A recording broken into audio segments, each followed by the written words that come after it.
Ketika Nabi Muhammad mulai berdakwah di Makkah, kiblat pertama umat Islam adalah Masjidil Aqsa di Yerusalem. Kiblat ini juga merupakan kiblat bagi umat Yahudi dan Kristen pada saat itu. Pada tahun 622 M, Nabi Muhammad dan para pengikutnya berhijrah dari Makkah ke Madinah untuk menghindari penganiayaan dari kaum kafir Quraisy.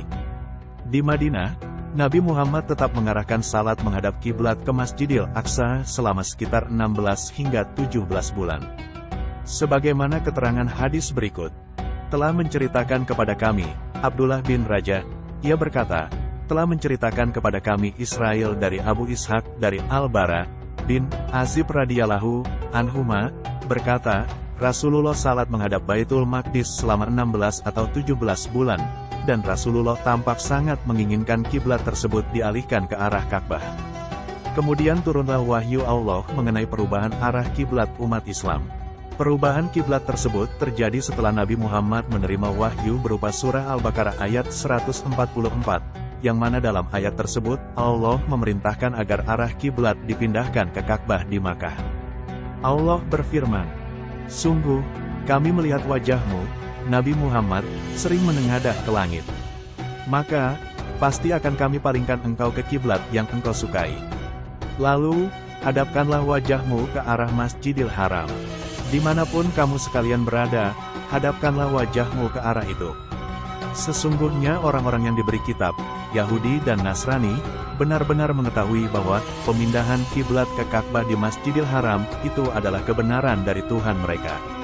Allah tidak lengah terhadap apa yang mereka kerjakan. Perubahan kiblat ini pertama kali diumumkan saat Nabi Muhammad sedang melaksanakan salat bersama para sahabat di suatu masjid di Madinah. Karena peristiwa ini, maka kemudian tempat ini kemudian dikenal sebagai Masjid Qiblatain, yang berarti Masjid Dua Kiblat. Dalam salat tersebut, setelah menerima wahyu, Nabi Muhammad dan para sahabat segera mengubah arah dari Masjidil Aqsa ke Ka'bah.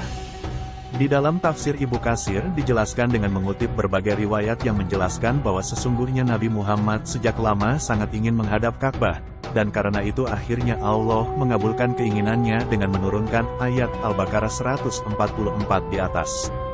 Pada saat itu orang-orang Yahudi dan Nasrani mencemooh tindakan tersebut, sampai akhirnya turunlah ayat yang membantah cemoohan itu. Allah berfirman, orang-orang yang kurang akal di antara manusia akan berkata, apakah yang memalingkan mereka, kaum muslim, dari kiblat yang dahulu mereka berkiblat kepadanya? Katakanlah, Nabi Muhammad, milik Allah lah timur dan barat.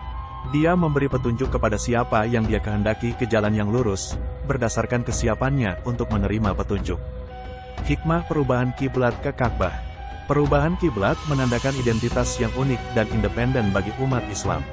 Hal ini juga menegaskan pentingnya Ka'bah sebagai pusat spiritual dan simbol persatuan bagi umat Islam di seluruh dunia. Sebagaimana juga pada masa itu, umat Yahudi dan Kristen menganggap Yerusalem, Masjidil Aqsa, sebagai kota suci dan kiblat mereka. Jelas perubahan kiblat ini juga menandakan perbedaan teologis dan spiritual antara Islam dan agama-agama lain, serta menunjukkan kedewasaan dan kemerdekaan ajaran Islam. Umat Islam menerima perubahan ini sebagai bagian dari ketaatan kepada Allah dan Rasul-Nya. Namun, kaum Yahudi dan sebagian non-Muslim mungkin melihat perubahan ini dengan berbagai reaksi, dari kebingungan, cemoohan, hingga penolakan.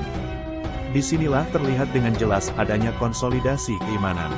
Bagi umat Islam, perubahan ini mengokohkan keimanan dan menunjukkan bahwa perintah Allah harus diikuti tanpa ragu-ragu, sekalipun hal itu berarti perubahan arah dalam ritual yang sangat penting seperti salat.